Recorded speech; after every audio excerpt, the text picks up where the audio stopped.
nosso segundo episódio, no caso 4, com a presença ilustre da Nika Schwinden, tricampeã mundial e mais muitos outros títulos que eu não vou lembrar agora. Muito bem-vinda, Nika. A gente se conheceu assim um tempão atrás, lá no Havaí, graças a amigos mútuos, né, o Dewey, que é um dos sócios fundadores da Kekoa, Dewey, Aubrey, o Brett, o AJ e, esquecendo de alguém aqui, e o Jeff. So, shout out to you guys, né? E lá começamos a filmar um documentário, eles começaram a filmar um documentário sobre a vida da Nika. Eu tive o prazer de ajudar na tradução, me emocionei com ela enquanto ela contava a história da vida dela. E a gente trouxe ela aqui hoje para vocês saberem um pouquinho mais da vida dela, mais do que você encontra na internet, né? Conhecer ela um pouquinho mais a fundo. Então, Nika, a palavra fica com você. Bom, obrigada pelo convite, Gui, é um prazer estar aqui. Mandar um beijão, né, pra galera da Kekoa lá no Havaí. Vou traduzir pra eles. Por favor, porque eu ainda não aprendi o tal do inglês, viu? Sério, é muita preguiça, né? Não, eu tenho uma dificuldade com essa coisa do inglês e minha filha fala muito bem. Então eu acho que daí eu não saio dessa zoninha de conforto, sabe? Apesar que quando eu viajo eu me arrisco, né? Mas sim, aqui no Brasil a gente acaba empurrando com a barriga, né? Mas obrigada pelo convite. Imagina, obrigado por você estar aqui. Então fala um pouquinho assim da tua trajetória. Eu lembro que no documentário você falou um pouco assim das tuas origens humildes, que você nunca imaginava estar lá no Havaí gravando um documentário sobre você. Lembra que escorreu uma lágrima assim, de você contar essa história. Então conta um pouquinho disso, assim, de onde que você veio e como que você conseguiu chegar onde você está hoje em dia. É engraçado, lá no Havaí, uma lágrima não, né? Lá no Havaí eu chorei 3 dias, porque eu acordava no Havaí, assim, o nascer do sol do Havaí é maravilhoso, né? E aí o Dui olhava pra mim e perguntava pra minha filha, ela tá bem? Ela não para de chorar, tipo, mas é que eu me senti realmente tão abençoada pela oportunidade que, assim, eu me emocionava todas as vezes que eu acordava naquele lugar e eu nem acreditava que eu tava lá, porque era uma coisa que eu nunca tinha realmente cogitado na minha vida, justamente por onde eu cresci, né? Até os meus 5 anos de idade, meus pais eram casados, eu tinha uma vida normal, morava aqui no Colina Verde, mas depois que eles se separaram, muitas coisas mudaram. Meu pai foi morar em Porto Velho, eu perdi muito contato com ele, minha mãe começou uma vida de caixeira viajante e me levando junto, então eu nunca consegui construir muitas raízes e cresci. Durante 10 anos morei em Campinas, na Vila Padre Anchieta, que é a periferia de Campinas, e assim, é um lugar onde eu acho que onde muitos lugares no Brasil são assim, né? Onde já desde sempre te dão de dedo e falam que você nunca vai sair de lá, que você nunca vai fazer uma faculdade, que você tem que se contentar com a vida de... Eu comecei vendendo pastel na feira com 14 anos, foi meu primeiro trabalho, então eu acho que não era para eu ter muitas pretensões, essa era a ideia do sistema, mas eu sempre fui muito sonhadora e as coisas foram acontecendo e, né, eu fui sonhadora e abençoada nesse caminho, né, sempre fui encontrando pessoas, uma aqui, outra ali, que falava, não, Nika, aqui você pode. Eu ia indo, quando vi, voltei para Curitiba e começou uma história diferente, assim. É mais ou menos isso. Eu brinco muito, toda vez que eu troco de carro aqui em Curitiba, que é uma coisa que eu já tenho há uns 10 anos, eu brinco, toda vez eu conto para minha filha. A gente foi buscar nosso carro, a gente trocou o ano passado, no final do ano. E eu falei pra ela, a mamãe botava saco, eu sou chorona, gente, é porque eu lembro, mas eu gosto de falar muito pra minha filha, porque graças a Deus a minha filha tem 13 anos e nunca, assim, ela já viajou mais do que eu, ela já fala inglês, ela tem uma vida completamente diferente do que eu tive até os 13 anos de idade. Então eu sempre falo pra ela, mamãe quando ia pra escola em dia de chuva tinha que colocar saco de mercado no tênis pra descer a rua que era de terra. E hoje a gente tá aqui com esse carrão, eu falo... Não tem a ver com o carro, tem a ver com o que eu passei e o que ela não precisa passar, né? Mas que ela precisa valorizar aquilo, claro, né? Porque não é todo mundo que tem, aliás, são poucas pessoas que têm uma condição de vida melhor hoje no Brasil, né? E aí foi isso. É muito louco que vai puxando a memória, né? Não, mas é assim mesmo que a pessoa nos conversa, tranquilo. Mas me conta então, assim, para dar a continuidade. Chegou em Curitiba, E daí, o que aconteceu em Curitiba? Aí aqui em Curitiba, no começo, assim, o meu pai, eu tinha pouco contato com ele, mas ele foi assassinado, ele morava em Porto Velho, ele foi assassinado, eu tinha 15 anos. Então, assim, teve um período que eu morei em Campinas com a minha mãe, era uma relação muito difícil, eu fui morar com meu irmão, eu tenho um irmão mais velho, 5 anos mais velho, e eu fui morar com meu irmão. Um ano depois disso, meu pai foi assassinado numa briga de terra. Porto Velho é uma terra muito sem lei ainda no Brasil. Então, assim, as pessoas que mexem com terra lá é bem complicado. E um dia, simplesmente, a gente acordou de madrugada com a ligação que meu pai tinha tomado um tiro de 12 na cabeça.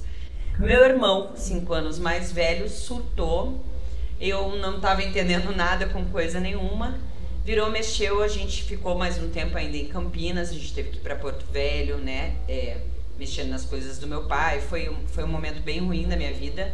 E quando a gente voltou, o meu irmão, ele simplesmente se perdeu, assim. E eu acabei voltando para Curitiba para ver se eu conseguia me encontrar. Eu me vi lá com 15 anos sem pai, com um irmão que estava fora do eixo e uma mãe que era muito ausente e displicente com a gente. Então, daí eu voltei para Curitiba, comecei a trabalhar de primeiro eu fui secretária na Caixa Econômica, daí depois eu fui trabalhar com telemarketing e aí fui tocando o barco, né? 3 anos depois que eu voltei, eu soube que meu irmão tinha sido preso, passou por umas dificuldades imensas, porque ele realmente se perdeu no caminho, assim. E depois disso a gente se viu, eu ajudei ele algum tempo enquanto ele estava preso, mas depois a gente acabou... Ele, né, cumpriu a pena dele, saiu e a gente acabou perdendo o contato. A gente está há mais de 5 anos sem se ver, ele desapareceu no mundo. Eu sempre posto alguma coisa, né, porque eu penso, vai que ele vê, né? Mas aí foi isso. E aí eu comecei a estudar, eu fiquei 10 anos na faculdade, porque daí eu não tinha dinheiro para pagar a faculdade. Então eu pagava um pouco da faculdade, eu tinha que trancar para pagar o que estava atrasado, para dar Nisso eu fiz até um ano de jornalismo, daí fiz 2 anos de pedagogia, porque eu ia conforme o preço do curso, sabe? Então, assim, eu queria muito fazer jornalismo, mas era muito caro, daí eu fui para pedagogia, que era mais barato. Mas meu sonho era ser psicóloga. E aí acabou que depois, né, quando eu já tinha quase 5 anos de faculdade nessa de pedagogia e jornalismo, eu consegui ir para psicologia, onde eu me formei em 2011. Eu me formei com a ajuda do pai da minha filha, que foi assim um anjo na minha vida. Então eu casei com 24 anos. O pai da minha filha foi uma coisa, Deus manda as pessoas, né? Ele foi nós somos separados hoje, muito amigos. E as pessoas falam, não deu certo. Eu falo, cara, deu muito certo. 10 anos deram muito certo. Então, assim, eu acho que a gente cresceu junto e a gente tem uma filha maravilhosa junto. E ele me ajudou muito, assim, a acreditar mais em mim. Ele tirou uma raiva, um rancor que eu tinha, porque eu era muito agressiva, né? Eu cresci em situações que me fizeram ser agressiva. Então, assim, eu tinha uma outra visão de mundo, eu não gostava muito das pessoas, não gostava de quem tinha vida fácil, porque eu não entendia porque as pessoas tinham uma vida fácil e a minha era tão difícil. Não entendia por que eu não tinha família, as pessoas tinham papai e mamãe, passavam férias na praia, né? Isso daí, você, uma adolescente, crescer num ambiente assim é muito complicado, porque você não tem ainda maturidade. Sim, para processar isso. Para entender que, todo mundo tem. Hoje eu sei que minha filha provavelmente vai ter um monte de problema e ela não vai ter esses problemas, entende? Sim. Mas que, né, que cada um tem uma demanda e que a gente precisa respeitar o peso e a dificuldade que foi da vida dessas pessoas. Mas naquela época eu não tinha essa maturidade, então para mim era bem pesado. E ele foi essa pessoa que me ensinou a baixar a guarda, nem todo mundo aqui dá pra te judiar, a gente também pode ser amigo, a gente pode se cuidar, e foi muito bom. E daí eu terminei a faculdade de psicologia, aí resolvi começar a treinar jiu-jitsu. Ele super foi parceiro, não, você tem que treinar mesmo, você é grandona, você é forte, sempre me apoiou. E foi uma coisa que começou a acalmar meu coração também. E quando a Rafa nasceu, que é a Maria, a minha filha, eu vi que aí eu precisava realmente virar a chave, que não cabia mais uma pessoa que não sabia se era boa ou ruim, porque eu sei o que a Maria, o que eu desejo que a Maria se torne, né? Que é uma pessoa boa. E não adianta, né? A gente fala, é clichê, mas o exemplo arrasta. não existe outra forma do teu filho ser um bom sujeito se você não for um bom sujeito. E aí tudo mudou, né? Aí eu me formei em psicologia, comecei a treinar jiu-jitsu, comecei a fazer terapia, né, para entender essa demanda, esse vulcão, essa coisa que eu comecei a entender que eu podia pegar essa raiva toda e converter em outro, né, dentro do tatame, numa competição. E as coisas foram fluindo. Não que eu não continue uma pessoa violenta, né? Eu até li. É ótimo, né? Ele rola com você que fala. Eu li que acho que até Buda fala que se você tem violência dentro de você, você não pode abafar essa violência que vai de conta, né? Isso, e que você precisa apenas saber como pôr essa violência para fora. Canalizar. E eu acho que agora eu encontrei essa maneira, assim. E aí foi isso, e o jiu-jitsu primeiro era só para ser um esporte, porque eu queria que minha filha entendesse que era legal estudar, mas que era legal também cuidar da saúde física. E quando eu vi, eu estava competindo, quando eu vi, eu ganhei algumas coisas importantes. Só que daí, de repente, me deparei com uma parede cheia de medalha e pensei, cara, não é isso que eu quero só. E aí também foi mais uma vez que entrou mais uma curva na minha história, né? Daí comecei a dar aula de jiu-jitsu para mulheres. Comecei a trabalhar com o jiu-jitsu, que é diferente de treinar jiu-jitsu, né? E o jiu-jitsu me trouxe uma família. Hoje eu sou extremamente realizada. Eu tenho pessoas que eu amo de paixão e que vão na minha casa pra gente fazer o almoço de domingo e que eu vou na casa delas no almoço de domingo. Aquela história que a gente escolhe a família que a gente quer, é verdade, né? Então hoje eu tenho uma família imensa. Ela aumentou, né? Essa semana. Agora eu brincava que eu tinha 4, 5 filhos, agora eu tenho 13, fora os filhos, né, que assim, todos os nossos alunos acabam se tornando um pedacinho da gente, mas foi isso. Hoje eu acabo acabei largando a psicologia, eu me formei, abri consultório, mas chegou um momento que era ou jiu-jitsu ou consultório. Aí eu preferi aplicar psicologia no tatame. A gente brinca que é a psicologia do saco. Ela funciona, gente. O que é psicologia do saco? Primeiro você bate.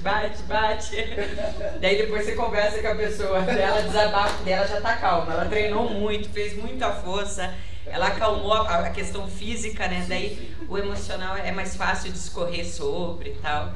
Ela sai do treino mais aliviada. É muito, a gente brinca. Mas, por Deus do céu, eu tenho maridos que me mandam mensagem, tipo, por favor, ó, ela tá inventando desculpa preguiçosa pra não ir. Ela tem que treinar, porque todas as pessoas que vão treinar jiu-jitsu, elas voltam pra casa de outra maneira. Assim como eu tenho esposas, que, né, assim, os maridos treinam lá, as mulheres são, né, pegam no pé, assim, mas no jiu-jitsu pode ir. Falou jiu-jitsu, vai, pelo amor de Deus, vai pro jiu-jitsu. O jiu-jitsu, ele é uma ferramenta muito importante nos casamentos, gente. Demais. É verdade. Não, é verdade mesmo. Eu fiquei até perdido um pouco e fiquei emocionado com toda a tua história. Quase chorei junto aqui, ó. De verdade. A gente vai, Não, porque é uma história muito legal, né? E você começou a treinar aos 28 anos, não foi isso? 28 anos, Então não é uma vida assim, tipo, comecei a treinar molequinha e tal, né? Não. Assim, já tava com filho, com tudo, e ainda conseguiu se despontar num esporte tão difícil, né? Então eu acho muito interessante essa tua estrela que brilha assim, né? No meio de todo mundo, porque, cara, não é fácil. Quem treina, eu sou só faixa branca, não sei nada, né? Mas assim, você treina com as pessoas, você vê o quanto que elas colocam de sangue, suor, lágrimas para ser bom, né? Para ser realmente bom no jiu-jitsu. E acho que tem algo de especial quando alguém é bom, assim como você, que vai além só do treino na disciplina, porque é uma garra que é muito grande, que deve vir dessa história. Talvez a violência também, mas, cara, é um esporte muito intelectual também, né? Se você for pensar. Muito. Porque... Não, eu brinco, mas Não, ele é extremamente técnico, né? Tanto que é por isso que o jiu-jitsu traz a possibilidade de uma pessoa menor, mais fraca, se defender, né? Eu não sou tão grande, por isso mesmo. Ele quer fazer jiu-jitsu por sua causa, né? Ela já sabe isso. Pô, umas panelas em casa. Não, mas é uma verdade muito grande do jogo mental que acontece no jiu-jitsu, né? Que eu acho muito interessante, porque você não necessariamente vai se dar bem só por você ser grande, né? Então até isso eu digo assim, você tem um porte atlético legal, mas não é isso que vai te dar a vantagem, né? A vantagem está em você entender o que o teu oponente está fazendo daqui 10 movimentos, ou primeira pegada de kimono que Deus já sabe o que você vai fazer, daqui mais 3, 4, 5 movimentos. Então é uma coisa muito da cabeça. Xadrez, né? Xadrez humano. Xadrez humano, realmente. Muito legal. E você começou treinando na Curitiba, como é que era o nome da academia? Na Checkmate. Na Checkmate. Isso. Mas não era um outro nome antes, e daí virou Era Equipe 1. Era Equipe 1. Não lembrar. Que é o Seba e a Letícia, né? A Letícia, eu lembro que quando eu comecei a treinar, eu era solteira ainda, e eu trabalhava num telemarketing, então eu saía correndo de moto pra ir treinar. E eu chegava, às vezes ela tinha feito, tipo, eles nessa época eles moravam na academia ainda, ela deixava tipo um prato de salada e frango pra mim, sabe? Assim, Então foi uma época muito boa, muito boa, assim. A época da equipe 1, o início da equipe 1, assim, que né, era uma família. Hoje as equipes são todas muito grandes, né? Eu acho que daí acaba perdendo um pouco essa coisa da proximidade, né? Porque é muita gente, é comum, é normal isso. Mas essa época da equipe 1 o jiu-jitsu ainda não era, né, tão difundido como hoje. Hoje em dia tem muita academia, muita escola de jiu-jitsu aqui em Curitiba, né, por exemplo.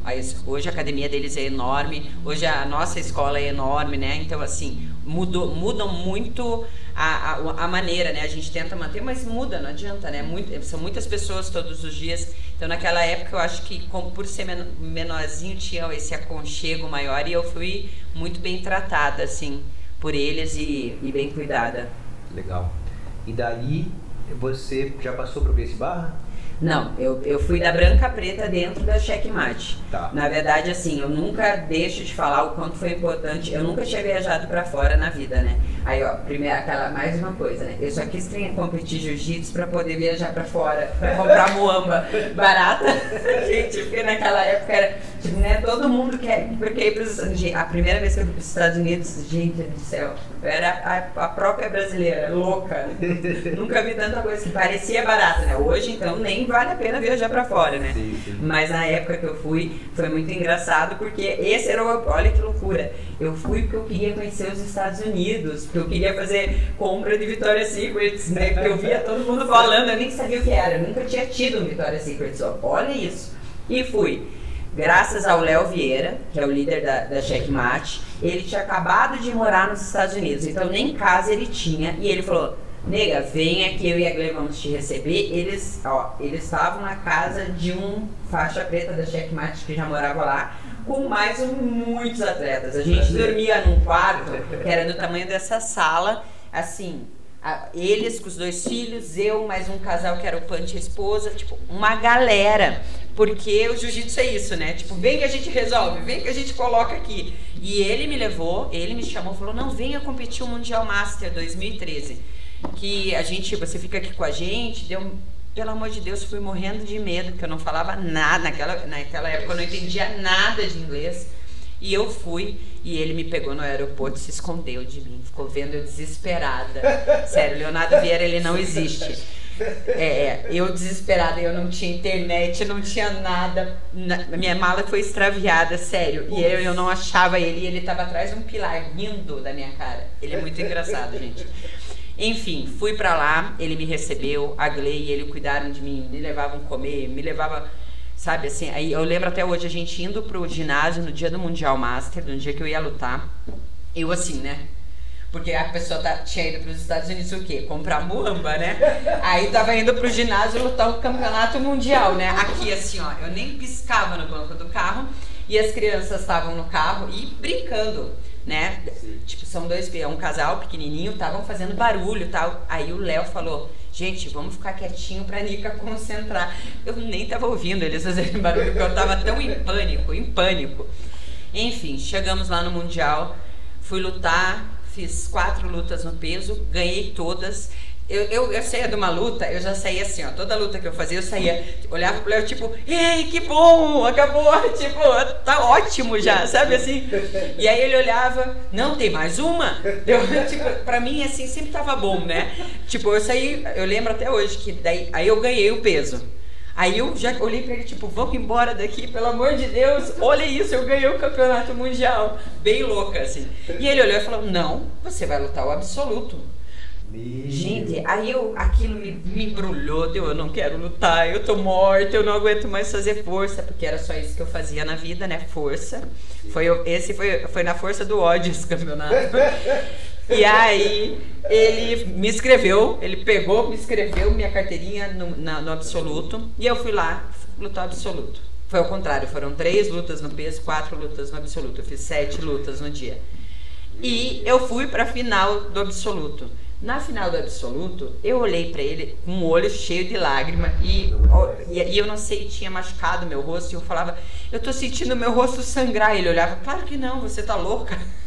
E eu tipo, não, aqui tá machucado. Enfim, e eu olhava pra menina do lado, que era a final, ela era maior que você, uma menina que eu acabei lutando com ela muitas vezes, porque né, eu encontrei ela na roxa, encontrei ela até na marrom. Aí tava Xande Ribeiro, que tipo, eu era fã também, no coach da menina. Aí eu só pensava, bom, de coach eu também tô bem, né? Porque o Xande Ribeiro, mas eu tô com o Léo Vieira, então, né? Mas eu morta, e a menina é enorme. E eu olhei pro Léo e falei, eu tô morta. E ele olhou pra mim e falou, ela também. Porque ela também lutou tudo que você lutou. E aí a gente foi, né, pra final, aquela guerra, aquela coisa horrível de faixa azul, né? Eu não acho, então, um jiu-jitsu bonito, tá, pessoal? Jiu-jitsu bonito, faixa azul tem hoje, né? Naquela época era um empurra, tanto que a regra já mudou. E eu ganhei a final do absoluto. Inacreditável, né? Eu acho que eu fiquei uns 3 dias, tipo, sabe quando você senta e fica assim, ó? Porque eu eu demorei pra conectar que tinha acontecido, mas foi, aí eu ganhei peso absoluto. E eu gosto sempre de contar isso porque eu nunca teria ido para os Estados Unidos lutar o Mundial se não fosse o Léo e a Glê. E eles né, me trouxeram essa possibilidade e deu tudo muito certo. O Léo sempre foi meu coach em todos os campeonatos que eu lutei fora. E sempre fez muita diferença ele tá ali gritando por mim, me orientando. Assim, eu sentia aquela confiança que faltava para eu lutar. Quando eu olhava o Léo na grade, meu coração acalmava e falava, não, é só escutar o que ele tá falando e ser um robozinho. Eu parecia um robô lutando. E foi assim. E aí, depois disso, quando eu voltei para Curitiba, daí o Sebastião me graduou faixa roxa. E um mês depois, uma menina lá de Araucária me ligou. Eu quero aula particular com você. Eu falei, você tá louca, minha filha? Eu falei, cara, eu não sei jiu-jitsu. Eu ganhei o campeonato porque eu faço muita força. Não, mas eu quero fazer aula particular com você, porque você é isso, porque você é aquilo, bababá. Falei, cara, você entende que eu não tenho capacidade de dar aula? E ela insistiu horrores. E aí o Seba falou, cara, é só você assistir minha aula, você vai lá e reproduz a aula. E o Ivan, que também era meu professor, fazia isso com muita excelência. Ele dava uma aula muito didática, então era muito fácil eu copiar a aula dele. E aí eu comecei a dar aula para mulher. Cheguei lá em Araucária, era para dar aula para uma, cheguei lá já tinham 4. E daí foi virando, daí virou uma turma grande, fiquei 2 anos indo para Araucária e comecei a dar aula no Sebastião também. Nisso se criou, né, uma turma feminina de jiu-jitsu dentro da academia, que foi a primeira vez que teve uma aula tipo daí exclusiva para mulheres aqui em Curitiba. E aí eu comecei a dar aula. Eu vou te falar que a primeira vez que eu dei uma aula sem orientação, acho que foi na faixa marrom, assim, no final da faixa marrom para preta já.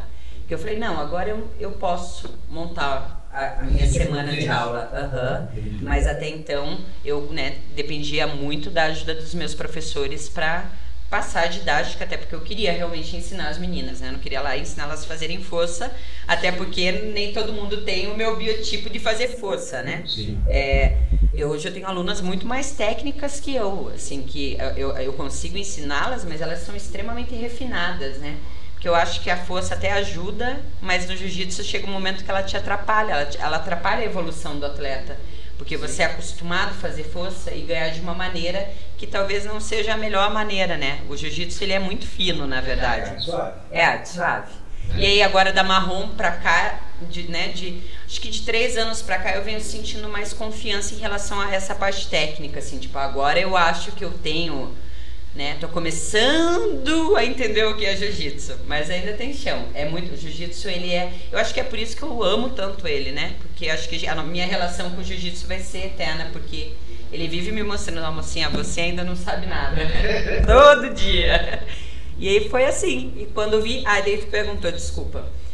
Quando eu fui pra Gracie Barra. Então, foi da branca a preta dentro da Checkmate. Mas na faixa marrom eu já avisei o Sebastian, porque daí eu tava namorando o Rodrigo, que é o Pimpolho. Ele é líder aqui da Gracie Barra no Paraná e tinha uma escola aqui no Cabral. E a gente começou a namorar e eu treinava daí muito mais com ele. Na verdade, eu passei a treinar só com ele, mas eu continuava lutando pela cheque. E aí começou a ficar uma coisa complicada pra mim. Só que ao mesmo tempo eu tinha assim, imagina, eu tenho uma gratidão muito grande pro Léo. Então pra mim foi uma decisão muito difícil. Então em 2017 eu cheguei no Seba e na Letícia e falei que eu queria sair, porque eu ia, né, tinha que, a minha escolha, porque daí com o Rodrigo foi uma conversa e com o Seba e a Letícia outra. Com o Rodrigo eu falei, ó, pra eu sair da minha equipe, eu quero ter minha academia, minha escola, tipo, eu não quero deixar uma família inteira porque um namorado treina em outra equipe, essa não sou eu. Eu quero, não, de jeito nenhum, eu quero ter meu negócio. E ele falou, cara, então vamos ser sócio, né? A gente vai ser sócio, vamos abrir a nossa escola. E aí a nossa escola, porque, né, a gente vai aprendendo junto a trabalhar. Porque se uma relação fora do tatame não der certo, dentro do tatame a gente, né, faz dar certo e você não fica desamparado. É uma coisa muito comum a gente ver as mulheres largando tudo, indo, né, seguir o homem e depois acontece alguma coisa e essa mulher fica desamparada. Então eu já tinha esse trauma, eu sempre estou observando muito as relações, psicóloga tá dentro de mim, né? Então assim, não sabia o que eu não queria pra mim. Tive essa conversa com ele e tive a conversa com a Letícia com o Seba, ó, vou abrir uma escola com o Rodrigo, então chegou a hora de eu sair. E aí eles acharam, né, pediram que eu pegasse a preta dentro da cheque, terminasse um ciclo, que eu podia ficar competindo por eles até eu encerrar esse ciclo. E aí foi em 2018 que eu ganhei o Sul-Americano, o Seba me deu a preta no pódio e foi minha despedida dentro da Checkmate. Daí eu encerrei um ciclo e no dia 9 de dezembro de 2018 abri minha escola. Legal. Foi assim. Bom, legal. 2 comentários. O primeiro que você falou, né, que chegando no final da faixa marrom que você começou a entender a técnica. Que eu vejo muita gente dizer isso, que o jiu-jitsu começa na faixa preta. Sim, eu não tenho dúvida disso. Não tenho dúvida disso. Eu acho que as pessoas chegam, né, a gente treina 10 anos, eu levei 7 anos para pegar a faixa preta. Mas você fazendo muito teu jogo numa zona de conforto dentro do que é seguro para você, então você aprende uma coisa muito bem feita e fica fazendo ela o tempo todo. Jiu-jitsu não é só teu jogo, né? Jiu-jitsu é muito amplo. E eu acho que o fato de dar aula também abriu esse leque, né? Então, assim, eu vejo às vezes eu treinando, de repente eu entro numa posição que eu não faço, não é do meu jogo, do meu hábito, mas como eu dei aula ontem da posição, ela tá fresca na minha memória, aí flui. Então eu acho que o dar aula ajuda muito também essa evolução técnica, sabe? Mas com certeza, agora é que eu tô aprendendo jiu-jitsu. E eu brinco com todo mundo que começa a treinar, primeiro dia de aula eu já assusto. Eu falo, olha, tudo bem, você não entendeu nada hoje, você não vai entender nada nos próximos 5 anos, mas a gente tá junto. Tem que ser bem realista, é a verdade. Quem acha que sabe jiu-jitsu com 5 anos de jiu-jitsu, tem que até que desgraduar o caboclo, né? Porque ele tá erradaço. É verdade, é verdade. Não, muito legal essa tua experiência, cara, porque o jiu-jitsu é uma coisa tão complexa, né?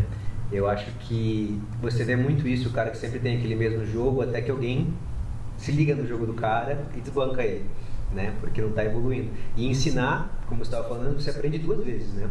Eu acho que não tem como você aprender mais sobre um assunto do que você ensinar. Você pode estudar, praticar, competir, treinar, mas se você não está ensinando aquele tópico, seja jiu-jitsu ou qualquer outra coisa, você nunca vai aprender do mesmo jeito. Porque daí você aprende através dos olhos de outra pessoa, né? O que aquela pessoa tem dificuldade, como que você ensina para aquele tipo de indivíduo como fazer esse tipo de coisa, né? Eu falo isso pela minha experiência com o yoga também. E que não é a mesma coisa, mas é parecido, porque assim, é eterno, nunca vou terminar de aprender, assim, não vou assim, 18 anos de ensinar yoga, sem nada, assim. Eu acho a mesma coisa, a gente começa a ensinar yoga ontem, aí tem um monte de seguidor no Instagram, nossa, olha, eu consigo fazer, cara, você pode fazer a melhor asana do mundo, ensinar é outra coisa, né? E a mesma coisa do jiu-jitsu, cara, às vezes desponta mas vira estrelinha, acha que é o melhor de todos, e daí começa, né, a cair. Qualquer coisa na vida, eu acho, né? Você achar assim, eu sou o melhor. É uma zona muito perigosa essa, né? Aí acabou. E tudo, né? Eu gosto muito da gente pensar que tudo é nada, né? Tudo está, nada é, né? Ou seja, é muito rápido, né? A ascensão e a queda de todos nós, né? A gente é um ciclo, né? Eu tô aqui agora, daqui a pouco já tá chegando, vai chegar outra professora e outra, né? Por isso que tem que ser, até acho que hoje eu vi um post do Rômulo e ele falava de as pessoas quando precisam de você são de uma maneira, quando não precisam mais quase não te olham, não te dão um oi. E eu até respondi ele no direct, né? Eu falei, cara, por isso que a gente tem que fazer por nós. Eu não faço nada por ninguém ou por alguma coisa, porque senão a gente vai se decepcionar todo dia. Porque muita gente vai usar você de muleta, muita gente vai usar você de escada. E aí, mas aí tá com o outro, né? Sim. Cara, você parou aqui pra curar a sua vida, melhorou, nunca mais lembrou de mim? Tá contigo, não tá comigo. Eu tô aqui. Isso me faz bem tá aberta às possibilidades de, né, contribuir para as pessoas, contribuir para, enfim, mas é meu. Ah, não dói? Dói. Eu me envolvo demais. Então, assim, eu acho que uma parte muito difícil do nosso trabalho é você entender que as pessoas vêm e vão, né? Porque é um ciclo, nem todo mundo fica no jiu-jitsu para sempre. Então, essa parte para mim pega. Eu tô aprendendo a manter uma distância segura. É uma distância segura, mas é difícil porque eu não tenho uma distância segura. Eu sou a pessoa que agarra as pessoas, né? E quando vejo já quero fazer churrasco, quando não tem distância segura. Mas eu preciso aprender, pro meu bem, né? Porque acontece muito isso. E aí tá com o outro, não tá com a gente, né? E também tem muita gente que vai, não quer dizer que foi ingrato, né? Foi porque tem que ir, é um ciclo, a gente tem que respeitar isso também das pessoas. Dentro do jiu-jitsu tem muito isso. Ah, mudou de equipe. Ah, criou onde. Por isso que eu te perguntei dessa transição, né? Porque o jiu-jitsu é um âmbito complexo, né? Eu já vi muito acontecer isso, inclusive o meu professor lá no Havaí, Deus do céu, como é que foi? O Igor Inoue tem ele não tem pessoalmente, mas o Helson, e ele tem uma rixa de muito tempo, que é uma parada assim, né? O cara saiu e daí, creonte, pra sempre. Isso, se quiserem comentar no YouTube, comentem, depois a gente conversa, né? É bem complexa essa história, eu sei.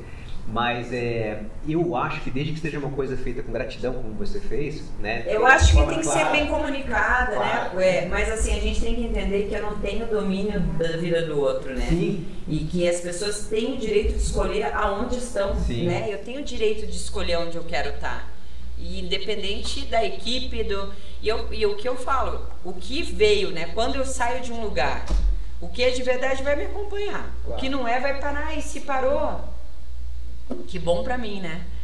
Porque eu não quero nada de mentira perto de mim, em volta. Então, assim, se as pessoas que não respeitam suas escolhas, é bom elas nem estarem perto mesmo. E em relação a falar, a questionar, cara, a galera tá tão confusa, a gente tá vivendo um mundo tão judiado, que eu tenho dó, entendeu? Porque, cara, né, você tem essa opção de ficar questionando as escolhas do outro, ou você tem a opção de começar a fazer suas escolhas e tentar fazer da tua vida um pouquinho melhor. E daí, se você escolher essa segunda fase, você não tem nem tempo de ouvir o que eles estão falando. Então, eu acho que, com certeza, quando você faz uma transição dessa, deve rolar um bafafá muito grande. Mas eu falo que pouca coisa chegou em mim, assim. Primeiro, porque eu sou uma pessoa extremamente... não é desaforada, mas eu não, assim, não levo pra casa. Não levo pra casa, né? E segundo, que eu realmente não parei pra... Não me importei muito, sabe? Sim, sim. Eu acho que quando você faz as coisas certinho, o que o outro traz de importância, de negatividade, não te afeta tanto. Quando você tem dúvidas sobre o que você está fazendo, é mais difícil. Já fiz coisas na minha vida que eu não... Sabe? Você não sabe se quer fazer ou não. E aí, quando o outro te questiona, você fala, meu Deus, eu sou uma filha da mãe. né? Porque daí você já não tinha certeza. Sim. Mas eu acho que quando você tem certeza nos seus propósitos, fica mais fácil entender que as pessoas não têm nada a ver com a sua vida, né? E que é a realidade, e como eu falei, tá todo mundo tão machucado, tão confuso, que às vezes a única saída do coleguinha lá é ficar o dia inteiro julgando a vida do outro. E hoje é muito fácil, né? Eu ofendo, magoo, julgo, sentado no sofá de casa, vendo TV e no celular, né? Agora que... Se for falar na cara, não fala né? Isso aqui trouxe uma coragem para as pessoas imensa. É verdade, é verdade. Bom, mudando um pouquinho de assunto, você falou que foi a primeira turma de mulheres que você criou, né? Isso também teve um preconceito? Muito, inclusive de mulheres. Mulheres dentro do jiu-jitsu. A gente tem, né? A gente sofre o preconceito fácil, vou te perguntar fácil. Quantas vezes você questionou uma mulher no trânsito? Você entende? O patriarcado está enraizado dentro de todas nós mulheres. Então o preconceito está em mim. Quando passa a menina lá com pouca roupa e eu olho pra ela, tipo, onde ela acha que ela vai assim? Pô, onde? E eu acho que vou com esse comentário, né? Mas a gente foi quebrando isso aos poucos. Quando eu comecei com a turma de jiu-jitsu exclusiva, eu escutei muitos comentários desse, sim, eu teve muito questionamento de se quer ter mesmo treinar jiu-jitsu, ela treina em qualquer horário, né? Se não porque turma exclusiva, se quer sair na porrada de... Enfim, não quer, se quisesse dava um jeito. E não é bem assim. Justamente pela construção social que a gente vive, né? Ainda tem muitos maridos que têm receio. Meu Deus, que absurdo, mas o cara proíbe. Vamos parar. E se fosse o seu marido querendo fazer uma aula de contato com um monte de mulher? Só mulheres, você entende? Quando a gente começa a trocar os papéis, quando a gente começa a abrir o campo de visão, você para tanto de julgar o outro, porque é muito fácil você cobrar atitudes das pessoas quando não é muito fácil a gente cobrar atitude, né? A palavra é fácil, né? Aqui eu vendo qualquer coisa, né? Mas a atitude tem que ser coerente. Então foi difícil. Só que hoje, aqui em Curitiba, acho que somos 59% da população. Então, vamos fazer um cálculo muito rápido. Hoje, 68% das mulheres são mulheres dentro das universidades. A tendência daqui a 50 anos, querendo ou não, gostando ou não, são as mulheres no topo da cadeia. Sim. E não digo, acho que a gente tem que fazer isso de uma forma muito prudente, né? Não só a favor de quem odeia homens, muito pelo contrário. Eu acho que as pessoas precisam aprender realmente viver em equidade e igualdade.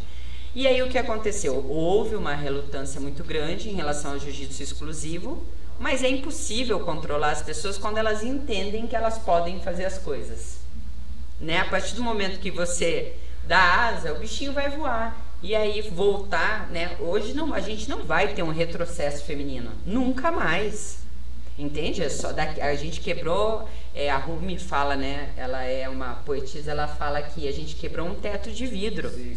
E agora esse teto de vidro está rompido. Então assim, foi assim com a turma feminina de jiu-jitsu, aconteceu. E aí muitas pessoas que criticavam em 2015, que foi quando começou, hoje tem turmas exclusivas nas suas academias. Né? Hoje eu acho lindo ver os testemunhos desses professores falando de jiu-jitsu para mulheres, postando vídeo de defesa pessoal. Acho incrível, fico muito feliz. Espero realmente que eles tenham entendido a que viemos, né? E que a gente tem direito a ter esse espaço também dentro do tatame. Então, assim, a gente está fazendo literalmente goela abaixo, né? Vão ter que engolir a gente. Mas, por outro lado, a gente tem muita gente, muitos homens, muitos professores sérios que apoiam o jiu-jitsu feminino desde sempre, né? Que é o mestre Carlos Gracie Jr., por exemplo. Eu via vídeo dele, eu era faixa azul.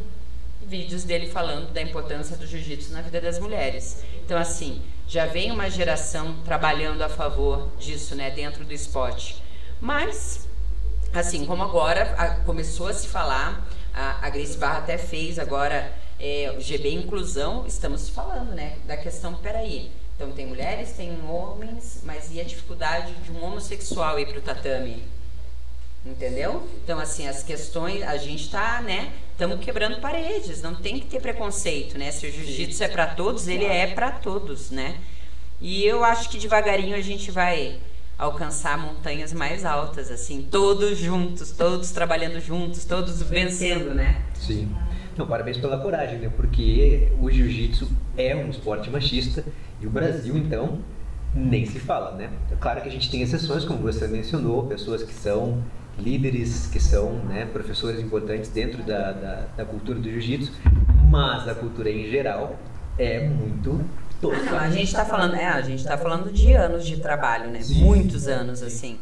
Minha filha é faixa amarela, eu acredito que ela ainda vai pegar muito, quem sabe minhas netas, né? Eu acho que vão ser gerações. A gente tá. Já ouviu a história da tâmara, que quem planta tâmaras não come tâmaras, porque ela tem um período do plantio muito longo, de muitos anos. Aí tem uma metáfora, quem planta tâmaras não come tâmaras.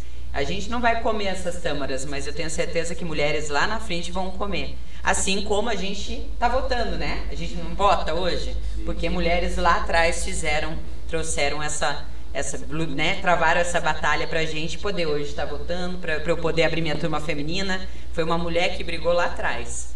Então, e a gente tá brigando agora para os nossos filhos lá na frente, nossos netos terem, nossas meninas terem outra visão e nossos meninos, né, terem outra visão de como olhar para as mulheres, porque essa construção precisa caminhar junto, né? Claro. Não é só a gente empoderar as mulheres, é a gente empoderar os homens de tal forma que eles entendam que podemos todos trabalhar alinhadinho, né? Sim, sim. E acabar com o preconceito também, né? Essa ideia que você falou agora do um homossexual, talvez alguém trans, não sei se essa também é a ideia. Sim, não, eu imagino, só de eu pensar, eu já imagino assim, a cara de certas pessoas que eu conheço, um cara gay ou trans entrar no tatame e o cara fala assim... Eu tenho um sonho, isso era até segredo, é a primeira vez que eu tô falando, igual do meu irmão, eu me dei conta que eu contei tudo do meu irmão, eu nunca tinha falado, tu falou que queria coisas que eu nunca falei assim, a gente sempre fala muito superficialmente da vida, né? Mas eu tenho um sonho de ter uma turma GLBT, agora eu tenho um monte de letra, né? Mas eu tenho muita vontade, porque é para todos, né? A gente precisa parar de ser hipócrita. As pessoas pregam as coisas, mas não fazem. Cara, deu, né? Ou assim, eu admiro o cara que fala, não, eu não gosto. Cara, você tem direito de não gostar. Você tem o dever de respeitar. Gostar ou não gostar, você tem esse direito também. Você não pode ofender o outro, você não pode agredir o outro pela escolha do outro. Mas a galera que prega, não, eu não tô nem aí, é pra todo mundo, eu acho legal, eu respeito. E daí, na hora da prática, não, esse é o cara que tá atrasando a gente crescer no caminho, né? Porque não faz por onde, diz que tudo bem, mas aí quando chega lá no tatame, a pessoa não é bem recebida, tem um olhar, né? Enfim, mas é como eu falei, eu acho que aí é um caminho ainda muito longo, mas que também não vai ter mais retrocesso. Eu acho que agora nada volta para trás, né? Não, a galera fala agora, os jovens andam falando, foguete não tem ré, foguete não tem ré. Isso é dos meus novos filhos, eles estão gostando. Gente, é muito bom adotar uma galera jovem, porque você começa a pegar o linguajar, pegar a fala deles. Foguete não tem ré. Que bom, que legal. Bom, fala um pouquinho disso também, que a gente não chegou a conversar, né? Você tá com uma academia sua e do Pimpolho. Isso, né? Nossa. E daí agora com esse projeto da Casa GB, na qual você tá adotando pessoas para ajudar elas dentro dessa jornada do jiu-jitsu. Isso. Então, quando eu comecei a trabalhar de jiu-jitsu, com o jiu-jitsu, eu tive um apoio muito forte do pai da minha filha. E eu me propus a trabalhar jiu-jitsu pensando em devolver para a comunidade tudo que o jiu-jitsu foi para mim, porque eu sou uma transformação social imensa. E o jiu-jitsu, ele é, assim, um dos grandes responsáveis, né? É uma soma, mas ele com certeza tá no pódio ali. E eu queria trazer isso de alguma maneira para a vida das pessoas. Então, assim, dentro da nossa escola, o Rodrigo tem a mesma ideia, então a gente, assim, é muito certa a nossa cabeça em relação a isso. Então, dentro da nossa escola, desde sempre a gente trabalhou com muita ação social, com muito trabalho comunitário. A gente sempre está envolvido e engajado. E a gente já tinha pessoas, a gente tem muitos bolsistas, tipo, porque se deixasse, a gente nem trabalharia com isso. Isso seria nossa vida de uma maneira, né, não profissionalizada, né, enfim. Aí a gente sempre quis ter uma casa onde a gente pudesse colocar as pessoas e fazer com que elas tivessem, porque hoje em dia é uma realidade muito longe ainda pensar em viver do jiu-jitsu no Brasil. E principalmente porque não tem uma formação.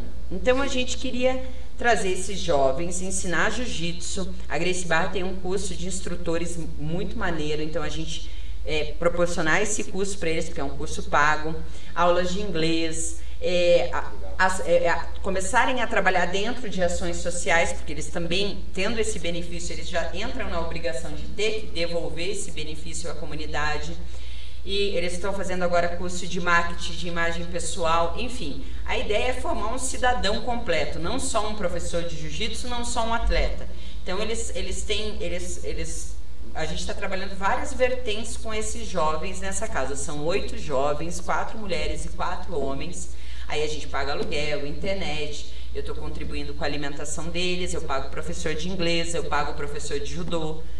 E a gente quer formar esses meninos porque se lá na frente eles escolherem serem donos de uma escola, eles vão ter essa capacitação, né? Foram formados para isso, vão ser, fora as oportunidades de intercâmbio que a gente já está construindo com pessoas de fora, então a gente já tem um projeto lá em Vegas esperando eles. Uau. Então assim, a coisa foi tomando forma. Em 2 semanas eu mobiliei a casa, só com doação, só postando no Instagram pedindo doação para casa. Então foi muito maneiro. Aí as pessoas da escola, alunos, entraram numa doação mensal, numa contribuição mensal para me ajudar. Ó, Nica, Rodrigo, a gente vai ajudar vocês para não ficar pesado só do bolso de vocês. E quando viu, a coisa foi... Tá fluindo, tá fluindo. Eu falei que eu tô exausta, porque começou agora, eles estão terminando de chegar. E eu me cobro muito, que eu quero trazer pelo menos o mínimo de conforto para eles, assim. Então eu tô trabalhando bastante para fazer tudo funcionar. E isso demanda uma energia imensa, sabe? E começou também e assim, aí todo mundo, você tá doida a fazer isso no meio de uma pandemia, onde a minha escola teve que ficar 4 meses fechada, onde, né, a gente teve que trabalhar online de várias maneiras diferentes. Mas eu falei, cara, se a gente ficar esperando a oportunidade, é tipo, né, vou esperar a melhor época financeira para ter filho, para casar. Você não vai fazer nunca, né? E a casa foi a mesma coisa. E a gente já tinha um menino que me lembra muito eu, jovem, que é o Nego Chadri, que ele era nosso aluno, lutador de MMA, extremamente agressivo, rebelde, arredio, e ele era lá de Guaratuba. E ele treinou com a gente. E ele morava num quartinho alugado aqui. E na pandemia, ele trabalhava de segurança, na pandemia ele não tinha mais renda nenhuma, não tinha para onde ir, a gente botou ele dentro da nossa casa. E lá ele ficou 40 dias, quando deu aquele lockdown total, com a gente. Ele aprendeu a ler, ele já lia, perdão, ele aprendeu a ler livros, tipo, ao invés de ficar só na internet. Ele começou a ver como eu e o Pimpolho nos comportávamos e começou a pegar, assim, um pouquinho de mim, um pouquinho do Pimpolho, e começou a dar aula pra gente na escola. Então assim, o ano de 2020 foi um divisor d'águas. Esse menino hoje é um dos meus melhores professores dentro da escola. Quando saiu do lockdown, eu falei pra ele, olha, mora lá na academia até a gente resolver como dar um jeito de pôr num lugar melhor. Aí ele foi morar num quartinho que é do tamanho dessa mala. Tipo, ele botava a cama no chão e dormia. E um dia, no final desse ano, começou a chover muito e a escola alagou. E aquilo destruiu meu coração, imaginar que o piá estava dormindo e que ia subir a água e eu não conseguia dormir. Aí chovia, eu passava mal. Aí foi nisso, um dia deu uma chuva muito forte, eu acordei, olhei pro Rodrigo e falei assim, dane-se como? Eu vou alugar essa casa e nós vamos dar um jeito de pagar, homem. Aí ele olhou e falou, tá bom. Porque eu queria colocar o Nego numa casa. É a primeira vez que ele mora numa casa em Curitiba. Então ele foi eu falo que ele foi meu, tipo, ratinho de laboratório, meu cobaia, né? Porque ele era bem nica, jovem, e hoje ele tá quase uma nica já, que eu já tenho 40 e ele tem 20 ainda, mas assim, eu tenho certeza que ele vai ser 10 vezes melhor do que eu como pessoa lá na frente, porque ele já tá se tornando um cara incrível, assim. E aí, quando eu vi ele se transformar dessa maneira, eu falei, cara, a gente pode fazer isso em larga escala, tipo, né? Aí a gente já tem a cenoura, por isso que eu falei, eu tenho 8 filhos, não, né? Na verdade, eu já tenho a cenoura, eu tenho o Heitor, eu tenho esses 8, a minha filha e meus 2 cachorros. Então a gente já tem muitos filhos. E aí eu vi que deu certo, o Cenoura, que é outro menino nosso, que também dá aula, assim, a gente viu a evolução deles. O Cenoura esses dias deu aula em inglês para um suíço lá na escola. Ele mal fala, porque os pais são surdo-mudos, e ele é muito tímido. E hoje ele dá aula com uma excelência, e ele deu aula em inglês por causa das nossas aulas em inglês. Aí você vê essas coisas acontecendo, você fala, cara, que foda! Sabe como? E aí agora tem mais 8 que chegaram, e o plano é, né, essa galera aí, pelo menos saber se virar na vida, né? Eu brinco, eu sempre falo, se eu puder fazer tudo que não teve, né, tudo que não foi feito, eu não tive essa possibilidade quando era muito nova, a gente vai fazer. E o Rodrigo é muito parceiro nisso também. E aí a gente tá lá, com um monte de jovens adultos. Não, eu ia falar que parceirão, né? Você fala assim, ó, vou alugar a casa, a gente vai dar um jeito, e o cara fala, tá bom. Ele é muito, cara, ele é muito tranquilo, ele é muito tranquilo. O Rodrigo, ele é um estudioso do jiu-jitsu, assim, então a responsabilidade dele hoje com a galera é, na verdade, dentro da nossa escola e dentro do nosso projeto social, a responsabilidade dele é o jiu-jitsu. Então ele tem que encascorar a galera, ensinar a técnica, e eu cuido daí de toda a parte de marketing administrativo das coisas, né? Entendi, que legal. Cara, a história é fantástica, assim, eu tô muito feliz que a gente conseguiu sentar aqui, fazer essa conversa e saber um pouco mais de você, porque me dá esperança, sabe? Assim, a gente voltou do Havaí faz pouco tempo, né? Eu, minha esposa e meu filho. E a gente voltou por causa de família, por causa de mil coisas, né? A gente queria estar mais próximo das raízes e coisas do gênero. E muita gente falou, pô, o Brasil tá louco, vamos voltar pro Brasil. Mas eu sempre tive uma visão diferente porque eu já morei fora. Então você volta pro Brasil dando mais valor, né? Dá muito mais valor pra cultura, pra comida, pra tudo, sabe? Você percebe assim, pô, o Brasil tem muita coisa boa. Assim, a gente tem um potencial absurdo, né? E daí você vê uma pessoa como você, por exemplo, fazendo tudo que vocês estão fazendo, você fala, porra, cara, estão fazendo isso no Brasil, não é na Suíça, não é, sabe, nos Estados Unidos, tipo assim, talvez seria mais fácil, o dinheiro é mais acessível, tem mais, sei lá, ajuda do Estado. Não, tô fazendo na raça, na coragem, e tá acontecendo, então dá um quentinho no coração. Tem muita gente boa aqui, tem muita gente, e tem muita gente, sabe o que eu percebi, Gui? Que tem muita gente que é a fim de ajudar, e não sabe como, sim. E não é que nem sabe como, não tem tempo, né? Sim. Vamos pegar um pai de família, trabalha o dia inteiro, tem 3 filhos, a esposa hoje em dia, todo mundo meio que trabalha, né? Como que esse cara vai se meter num projeto social? Então, eu tenho pessoas que estão doando R$20 por mês, tipo, né? Que dentro do orçamento dela é uma grana imensa, e tipo... Ele, cara, que massa, agora eu tô conseguindo ajudar em algum motivo, sabe? Claro. Então eu acho que a gente tem que desmistificar isso também em relação ao Brasil, né? Eu falo que, já me perguntaram isso outras vezes, você não quer morar fora, ir pra fora? Eu falo, cara, eu tenho uma vida tão boa que assim, eu teria que ter uma vida muito melhor lá fora pra fazer isso. E lá fora não tem brasileiro, né? A gente é um povo diferenciado. Eu sempre fui muito bem recebida, pelo amor de Deus, não me entendam mal, né? Eu sempre fui muito bem recebida, bem tratada, mas eu desconheço gente mais guerreira, calorosa e amorosa que brasileiro, né? A gente é enrolado, né? A gente leva nas coxas, mas, quando é pra fazer também, mete a cara e faz. A gente corta um dobrado. Pena que a gente corta um dobrado, às vezes, muitas vezes, em áreas erradas, né? Porque se todo mundo se empenhasse, né? Se a gente conseguisse colocar tudo isso na política aqui, nossa, ninguém segurava o Brasil. Mas a gente pode fazer, a gente pode fazer aqui, né? Em vez de reclamar, né? Que o político não está fazendo, a gente vai fazendo a nossa parte, melhorando aqui pertinho, né? Pensa, eu me ensabuo você vai ensaboando o outro, e quando vê tá todo mundo limpinho, né? A gente tem a teoria do sabão, eu adoro as teorias.